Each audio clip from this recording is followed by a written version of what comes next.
Hello Prep 2 students. يلا بينا نحل أسئلة مع بعض على الدرس الأول والتاني. Number 1. Air and water are similar in that they both have mass, can be seen, have a fixed shape ولا have a fixed volume. في الأول كده خلينا نفتكر مع بعض إن الإير والووتر both are matter، لكن الفرق ما بينهم إن الإير بيكون جاز لكن الووتر بتكون ليكويد. إيه بقى السيميلاريتي ما بينهم هما الاتنين؟ فإجابتنا هتكون have mass. طب تعالوا نشوف بقية الإجابات كده. can be seen، طبعا الإير cannot be seen. have a fixed shape، الإير والووتر both of them ما عندهمش fixed shape. have a fixed volume، طبعا الووتر عنده fixed volume لكن الإير ما عندوش. Number 2. You have two groups of substances which are X ده فيه oil وwood وماربل، و Y فيه أكسجين ونيتروجين وهيدروجين. طبعا باين إن جروب Y كلهم gases، لكن جروب X فيه oil وده liquid وفيه wood وماربل والاتنين دول solids. نشوف بقى السؤال عايز إيه؟ Which of the following represents one of the properties of group X and Y؟ هنبدأ نقرأ الاختيارات التشويسز اللي هي A B C D ونشوف مين فيهم أصح واحدة. أول اختيار اللي هو A بيقول إن جروب X occupy space. هل جروب X ده occupy space اللي هو الأويل والوود والماربل؟ أكيد طبعا لأنه كلهم are matter. طيب بيقول لي بقى في نفس الاختيار إن جروب Y do not occupy space، إن الأكسجين والنيتروجين والهيدروجين مش occupy space، يعني ما عندهمش فوليوم. الكلام ده طبعا غلط لأن هم gases والجازز are matter وأكيد بيكون ليهم فوليوم. يبقى كده إيه مش هتنفع معانا. تعالوا نشوف الاختيار اللي بعده. جروب X have fixed shape. هل جروب X عنده fixed shape؟ يعني الأويل والوود والماربل ليهم fixed shape؟ أكيد الأويل ما عندوش لأن هو من الليكويدز من الفلويد. طيب يبقى كده الاختيار B برضو مش هينفع معانا. نروح لسي. جروب X have fixed volume، اللي هو الأويل والوود والماربل. أيوة طبعا هم ليهم فوليوم، فنروح كده نشوف جروب Y كتب عنها إيه. do not have fixed volume، إن الفوليوم بتاعهم مش fixed ومش ثابت، وفعلا هي دي الإجابة الصح، فهنختار C. تعالوا برضو نبص على الاختيار دي كده. بيقول لي إن جروب X can be compressed، الأويل والوود والماربل. لا لا لا، الكلام ده غلط تماما. الحاجات دي الليكويد والسوليدز بيبقوا not compressible. نروح للسؤال الثالث. when a container containing two substances X and Y is tilted، يعني هنميل الكونتينر اللي فيه two substances اللي هما الX والY. their positions become as follows، هيبان بالشكل اللي احنا شايفينه قدامنا. which of the following determines the state of substances X and Y؟ طبعا لما ميلنا الكونتينر الX حصل فيه flowability لأن هو fluid، والY متحركش من مكانه وده معناه إن هو solid. مين بقى في الإجابات بتقول لي إن Y solid و X liquid؟ فالإجابة بتاعتنا هتبقى C. Number 4. In the opposite figure, what happens to the volume of each of water and air respectively when the piston of the syringe is pressed؟ أنا عندي air وووتر، يا ترى إيه اللي هيحصل للووتر والإير respectively؟ معناه إن أنا لازم أحافظ أو أراعي الترتيب اللي هو قال عليه. هبدأ بالووتر وأشوف حصل له إيه، وبعدين هنشوف الإير حصل له إيه. إمتى؟ لما نعمل بريس على البيستون. طبعا إحنا لما نضغط كده من فوق الووتر مش هيحصل له تشينج، لكن اللي هيحصل له تشينج في الفوليوم أو الفوليوم بتاعه هيديكريز هو الإير. فهنختار الإجابة اللي بتقول إن الووتر remains unchanged لكن الإير decreases، فالإجابة بتاعتنا هتبقى letter C. From the following chart مديني رسمة كده قدامي. match each of W, X, Y and Z with the appropriate option below. هو مديني شوية أمثلة الماتر وعايزني أحط لتر المناسب قدام كل مثال منهم. تعالوا نشوف أول واحد. جوس. هنبدأ من فوق كده من عند كلمة ماتر. هل الجوس ده does it have mass؟ أكيد طبعا، فهنمشي في الدايركشن بتاع الأرو عندي yes. is it compressible؟ هل الجوس compressible؟ أكيد لا مش compressible، فهنروح في الدايركشن بتاع no. does it have a definite shape؟ هل الجوس عنده definite shape؟ أكيد لا طبعا، الجوس من الليكويدز والليكويدز ما عندهمش definite shape، فهنروح للدايركشن no، فهنلاقي إن احنا وصلنا للتر زي، فهنحط كده لتر زي عند جوس. نروح للي بعده اللي هو الإير. هنبدأ برضو من فوق من عند الماتر. does it have a mass؟ yes. is it compressible؟ هل الاير compressible؟ أيوة yes. فهنلاقي الدايركشن خدنا للتر X. light does it have mass؟ يا ترى اللايت عنده ماس؟ لا طبعا، اللايت ده form of energy، فهنروح لدايركشن no، فهنلاقي نفسنا عند letter W. والهيت برضو نفس الموضوع بالظبط، هو form of energy، فهنروح للتر W. iron does it have mass؟ yes. is it compressible؟ no. does it have definite shape؟ yes، عشان الايرن ده solid فعنده فعلا definite shape، فهنروح نلاقي نفسنا عند letter Y. كربون دايوكسيد، طبعا الكربون دايوكسيد ده is a gas as air، وطالما احنا ادينا للاير letter X يبقى برضو الكربون دايوكسيد هيبقى letter X. السؤال اللي بعده the following two figures represent two states of matter figure 1 وفيجر 2. طبعا من قبل ما نقرا الأسئلة واضح جدا ان فيجر 2 ده solid وفيجر 1 ده liquid. Which of the two figures represents a fluid and what is its state؟ مين فيهم بيريبريزنت الفلويد؟ أكيد طبعا فيجر 1. طيب الستيت اللي احنا شايفينها في فيجر 1 دي ايه؟ is it gas or liquid؟ طبعا liquid. طب ليه ما قلناش ان هي جاز؟ لأن الديستانسز ما بين البارتيكلز وبعضها شوية relatively more than السوليدز، فهي كده liquid مش جاز. Compare the states of matter shown in the two figures in the term of force of attraction between particles و movement of particles. يعني عايزني أقارن ما بين figure 1 اللي هو الليكويد وفيجر 2 اللي هو السوليد according to الاتراكشن فورس والmovement of particles. بالنسبة للاتراكشن فورس فهنقول في الليكويدز إن هي relatively weak، لكن في السوليدز بتكون very strong. أما بالنسبة للmovement of particles برضو هنقول في الليكويدز إن هي relatively free، لكن السوليدز البارتيكلز موفمنت بتبقى vibrate on its position، يعني بتعمل vibration وهي موجودة في مكانها. نشوف أسئلة الدرس التاني ممكن تيجي شكلها عامل إزاي. فهنبدأ الأول بالتيبل اللي معانا ده. This table shows the boiling and melting point of three pure substances X, Y, and Z. Identify the physical state of these substances at 100 degrees Celsius with explanation. محتاجين الأول نعمل سكيل، يعني خط كده، ونيجي عند 100 degree ونبقى عارفين إن هي دي اللي عايزين نحدد عندها الستيت اوف ماتر. تعالوا نبدأ بالسبستنس الأولانية اللي هي X. X ده بيعمل ملت عند 5 degree. إحنا عند 100، يبقى الملتنج معناه تشينج من السوليد للليكويد، يبقى هو كده خلاص بقى في الليكويد ستيت. كمان البويلينج بوينت بتاعته 84 degree، يعني هيتحول كمان من ليكويد لجاز عند 84. طب احنا عند 100، هل هو كده اتحول لجاز؟ اكيد طبعا. فالفيزيكال ستيت اوف سبستانس اكس هتكون جاز، والاكسبلانيشن بتاعنا هنقول because both melting and boiling point are less than 100. تعالوا نروح للسبستانس الثانيه اللي هي واي. تاني هنبص على السكيل اللي احنا عند 100. السبستانس دي بتملت at 25 degree، يبقى هو كده حصل له تشينج من السوليد للليكويد. والبويلينج بوينت عند تمبريتشر كام؟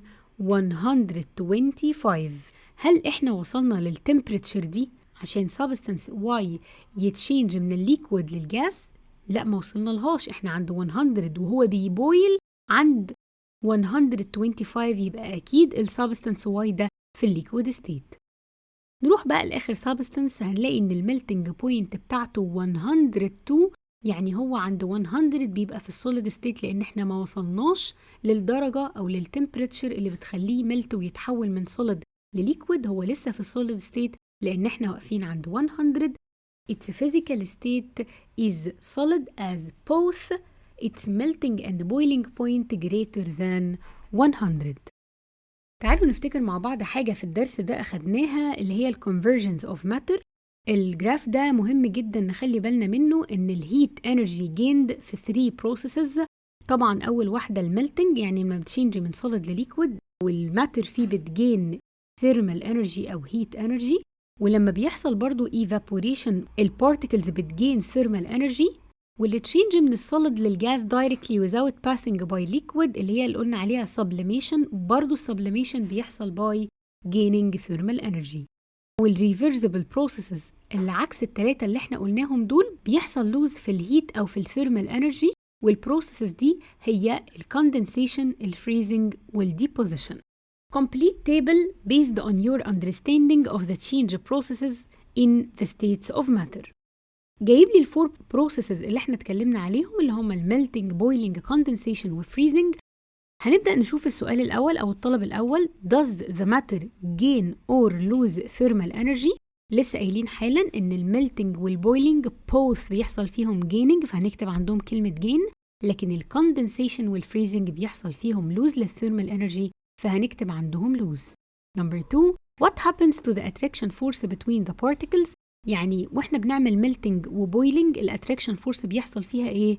اكيد بالديكريز، يبقى بالديكريز في الميلتنج والبويلنج، وبيحصل العكس في الكوندنسيشن والفريزنج، لما بيعمل لوز الاتراكشن فورس بتزيد. نمبر 3. What happens to the interparticle spaces؟ يعني السبيسز اللي ما بين البارتيكلز وبعضها بيحصل فيها ايه؟ في الميلتنج والبويلنج الاثنين السبيسز دي بتانكريز، لكن في الكوندنسيشن والفريزنج بيحصل فيهم decrease. نمبر 4. What state does matter change to؟ يعني لما بيحصل ميلتنج الماتر بتتشينج to ايه؟ بتتشينج to liquid. طيب لما بيحصل بويلنج بتتشينج to ايه؟ بتتشينج to gas. في الكوندنسيشن تتشينج to liquid، وفي الفريزنج بتتشينج to solid. السؤال اللي بعده choose the correct answer in the following chart. Which of the following represents the process of sublimation؟ يا ترى مين في الأرقام اللي قدامي دي بتعبر عن السبليميشن؟ نفتكر مع بعض إن السبليميشن هي اللي تشينج from solid state to gas state directly without passing by liquid، واللي بيريبريزنت القصة دي هو نمبر 1، فإجابتنا هتكون A.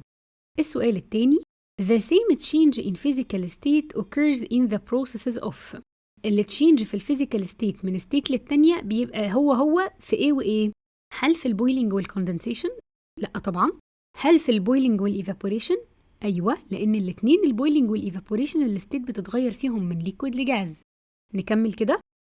هل الفريزنج والكوندنسيشن التشينج في الستيت زي بعض؟ طبعاً لأ، ولا حتى في الفريزنج والإيفابوريشن، فإجابتنا هتبقى B. السؤال اللي بعده The experiment show in the following figure was conducted. The two pans of balance were equal at the beginning. كفتين الميزان اللي قدامي دول كانوا قد بعض بالظبط في بداية الاكسبيرمنت خالص. After several minutes, the pan holding the vessel 1 moved down. بعد ما عدى دقايق كده لاحظنا ان الكفة اللي فيها vessel 1 نزلت لتحت. يا ترى ده حصل ليه؟ ايه السبب؟ تعالوا نقرا كده جملة جملة ونفسرها مع بعض ونشوف هتنفع ولا لا. أول حاجة the ice cubes in the vessel 1 melted. هل يا شباب لما الآيس في الوعاء الأولاني ده يملت يعني يسيح، هل ده معناه إن الماس هتتغير؟ طبعاً لأ.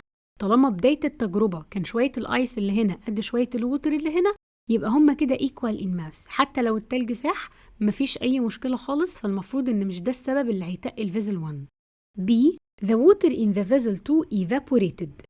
والله it makes sense. ممكن على فكرة يكون الإجابة دي صح، بس احنا لازم نخلي بالنا ان التو فيزلز او الوعاءين اللي موجودين قدامي دول covered with lead. شايفين كلمة lead اللي مكتوبة دي؟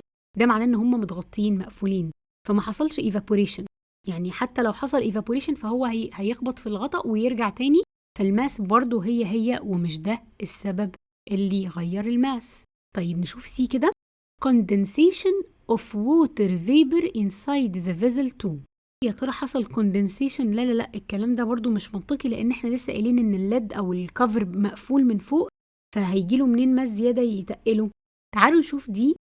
condensation of water vapor outside the vessel 1. هو vessel 1 ده فيه ايس صح؟ وده يعتبر cold surface، يبقى كده الووتر فيبر اللي موجوده في الجو حصل ليها كوندنسيشن على الكولد سيرفيس ده، فالووتر دروبلتس اللي اتكونت أو قطرات المية اللي اتكونت هي دي السبب اللي تقلت الميزان ناحية فيزل 1، وفعلا هتبقى دي الإجابة الصح. Compare between the processes of evaporation and boiling. لو حبينا نعمل comparison ما بين التو processes دول اللي احنا فرقنا ما بينهم كويس جدا في الفيديو اللي فات، وقلنا لازم نخلي بالنا من الفرق ما بين evaporation والboiling، فهنقول الاتنين evaporation والboiling processes of change of matter from liquid to gas، لكن evaporation بيحصل at any temperature less than boiling point. الboiling بيحصل at specific temperature اللي هي اسمها boiling point. تاني فرق في الإيفابوريشن، الموليكولز of the surface of water evaporate، يعني اللي موجودة على السيرفس بس هي اللي evaporate. لكن في البويلينج all particles، كل البارتيكلز ممكن يحصل لها evaporate مش بس اللي على السيرفس. تالت فرق ما بينهم إن الإيفابوريشن بتحصل without forming air bubbles، لكن البويلينج with air bubbles. الإيفابوريشن gain energy from surrounding أو من الهيت سورس، يعني الإيفابوريشن بيحصل سواء إحنا أخد الثيرمال انرجي دي من السراوندنج أو من الهيت سورس، لكن عشان يحصل بويلينج لازم يكون في سورس للهيت أو مصدر للحرارة، إن أنا أبقى مولع مثلا شعلة تحت الووتر علشان يحصل فيها بويلينج. آخر فرق ما بين الإيفابوريشن والبويلينج إن الإيفابوريشن relatively take longer time، يعني تقريبا بياخد وقت أطول شوية، لكن البويلينج relative take short time. نروح للسؤال اللي بعده. The following table shows the physical state of 4 substances at different temperature. جايب لي substance W, X, Y, Z و at different temperatures الستيت مختلفة لكل substance منهم. Which substance أو substances has the boiling point greater than 50 degrees Celsius? Explain your answer. مين من السبستانسز دي البويلينج بوينت بتاعته أكبر من 50؟ يبقى أنا هاجي هايلايت كده عند 50 وابدأ أشوف الفيزيكال ستيت اللي قدامي. هنلاقي إن W عند 50 هي جاز. طب ده معناه إيه؟ معناه إنها حصل لها بويلينج خلاص، يبقى البويلينج بوينت بتاعت W كانت less than 50، يبقى دي مش اختيار معايا. نروح للإكس هنلاقيه ليكويد، يبقى هو كده ما حصلوش بويل لسه، يبقى البويلينج بوينت بتاعته greater than 50، يبقى أيوة الإكس greater than. والواي في السوليد ستيت يعني لسه بدري عليه كمان، هو ما حصلوش اصلا ميلتنج، فتبقى برضو البويلينج بوينت بتاعته اكبر من 50، فبرضو ايوه الواي معايا. الليتر زي كمان موجود في الليكويد ستيت زي الاكس، يبقى الاكس والزد الاتنين دول السبب اللي خلاني اقول ان البويلينج بوينت بتاعتهم greater than 50 ان هم موجودين في الليكويد ستيت، واللي خلاني اقول ان الواي البويلينج بوينت بتاعتها greater than 50 انها موجوده عند 50 في السوليد ستيت، وده معناه انها لسه هيحصل لها بويلينج في temperature اكيد greater than 50. Question 4. The vessels shown in the figure below contain equal quantities of water. يعني أنا عندي كميات متساوية من المية في 1 و2 و3. Number 1. Why does the quantity of water in the 3 vessels decreases after several hours؟ يا ترى كمية المية هتقل فيهم هم الثلاثة بعد عدد من الساعات؟ طبعا هنقول إجابتنا due to evaporation، هتحصل process اسمها evaporation، وده السبب اللي هيقلل الفوليوم بتاع الووتر في ال 3 vessels. Number 2. Which of these vessels will contain the least amount of water after several hours؟ اللي هيبقى عندها أقل كمية من الووتر هي أكتر واحدة حصل فيها evaporation. طب إيه الفرق ما بينهم هما التلاتة يخلي الإيفابوريشن يحصل أسرع فكمية المية اللي تتفضل تبقى أقل؟ يا ترى الكلام ده يحصل في 1 ولا 2 ولا 3؟ إجابتنا هتبقى vessel 2. طب explain your answer. يا ترى إحنا اخترنا 2 ليه؟ هنقول because by increasing surface area the rate of evaporation increase. السيرفيس area of vessel 2 أكبر من 1 و 3، عشان كده الإيفابوريشن ريت بيعلى بزيادة السيرفيس area، وده السبب اللي خلى vessel 2 فيها least amount of water after several hours. آخر سؤال معانا النهاردة في درس التاني. The following graph shows the change in the temperature of quantity of water over time. يعني مديني جراف كده مرسوم بيقول لي التمبريتشر لشوية مية بتتغير، وبدأ يسجل وطلع لي الشكل اللي قدامي ده. السؤال عايز ايه؟ Identify the letters of parts of the curve at which heat is lost with explanation. يعني البارتيكلز او الماتر اللي معايا دي اللي هي الووتر بتفقد ثيرمال انرجي وبتفقد هيت. يا ترى فين؟ لو بصينا على بارت A الجزء ده كده الستريت لاين وهو نازل كده، ده بيحصل فيه لوز للهيت، وكمان لتر سي بيحصل فيه لوز للهيت، والاكسبلانيشن بتاعتنا هنقول له because temperature decreases as time passes. لان التمبريتشر بتقل ده معناه ان البارتيكلز بتفقد ثيرمال انرجي، فإجابتي هتكون A and C. بكده يا شباب يبقى اتعرفنا على أشكال أسئلة مختلفة ليها علاقة بالدرس الأول والتاني. استنوني إن شاء الله في lesson 3.